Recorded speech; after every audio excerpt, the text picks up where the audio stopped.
Hi, my name is Christopher. Welcome to this journey through taxation.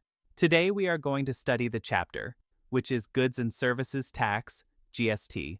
In this chapter, we'll explore what GST is, how it is structured, why it was introduced, and how it affects businesses and consumers. We'll also look at its features, advantages, challenges, and compliance mechanisms. By the end, you'll have a clear picture of GST as the backbone of India's indirect tax system. Introduction to GST. GST stands for Goods and Services Tax, a comprehensive indirect tax. It replaced multiple indirect taxes like excise, service tax, and VAT. Introduced in India on 1st July 2017, it marked a major reform. GST is destination-based, meaning tax is collected at the point of consumption. This makes the system simpler and more transparent. Need for GST. Before GST, India had a complex tax structure with overlapping taxes. This caused tax on tax, cascading effect. GST replaced this with a unified tax system. It brought uniformity across states and made compliance easier. The aim was to increase efficiency and boost economic growth.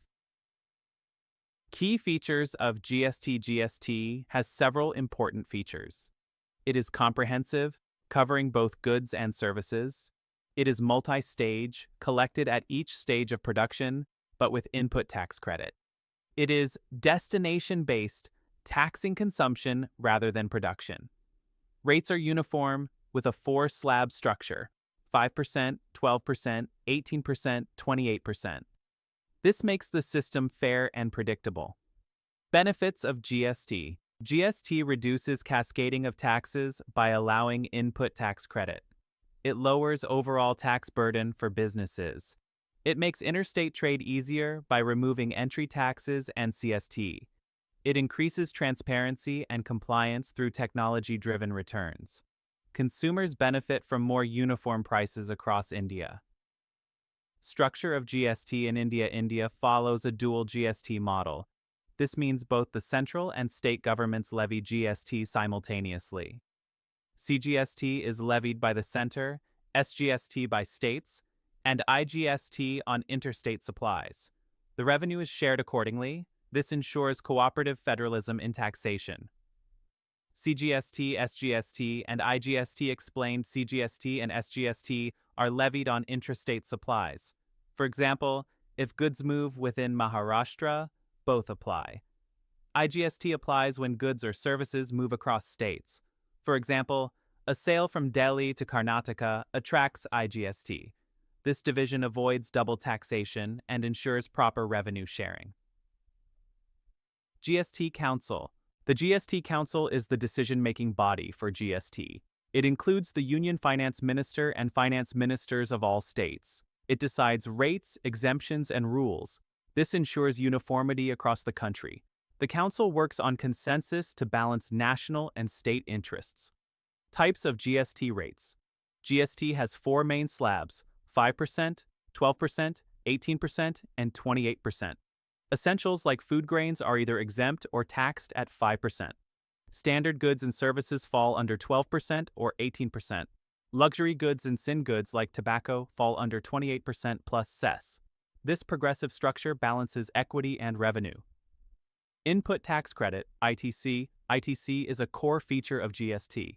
Businesses can claim credit for taxes paid on inputs against their output tax liability. For example, if a manufacturer pays tax on raw materials, it is set off against tax on finished goods. This prevents cascading of taxes. ITC ensures tax is levied only on value addition. Awang. GST registration. Every business above a certain turnover must register under GST. The threshold is Rs 40 lakh for goods and Rs 20 lakh for services, with exceptions. Registration provides a GSTIN, a unique identification number. Without registration, businesses cannot collect GST or claim ITC. This system formalizes and expands the tax base. GST returns. Registered businesses must file GST returns regularly. Returns include details of sales, purchases, tax collected, and input tax credit. Common returns are GSTR1, GSTR3B, and annual returns. Filing is done online through the GST portal. This digital system reduces errors and improves transparency. Compliance under GST compliance includes timely registration, return filing, and tax payment. E-way bills are required for transport of goods above a threshold. Businesses must maintain proper invoices and records. Non-compliance leads to penalties and interest. Thus, discipline in compliance is vital under GST. Exemptions under GST. Some goods and services are exempt from GST. These include fresh fruits, vegetables, milk, healthcare, and education. Exemptions reduce the burden on common people. They also ensure that essential sectors remain affordable.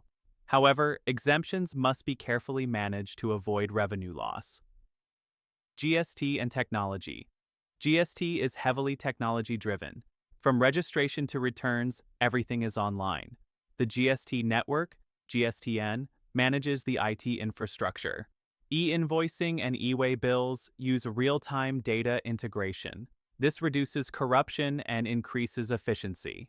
Technology is thus the backbone of GST compliance. Challenges in GST implementation. Despite benefits, GST has faced challenges. Initial confusion over rates created compliance issues. Small businesses found the system complex. Refund delays affected exporters' liquidity.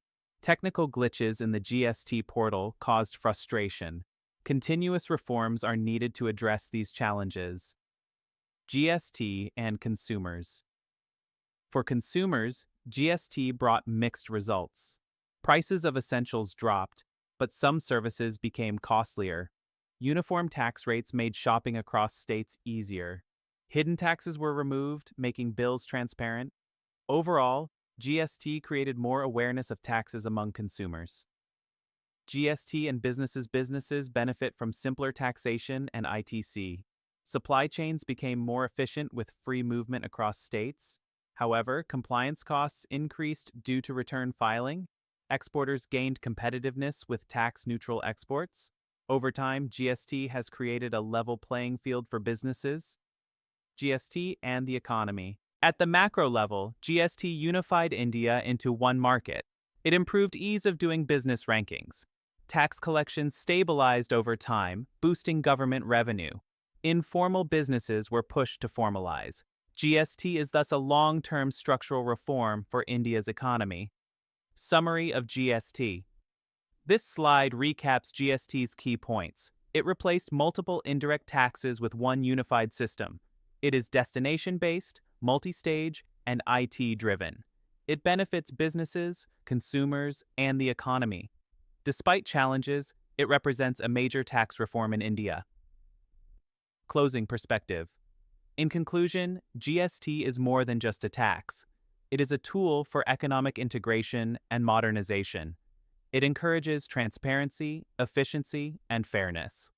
For you as future professionals, understanding GST is crucial, as it impacts both technical and business decisions. Mastery of GST basics will help you in careers spanning finance, management, and technology.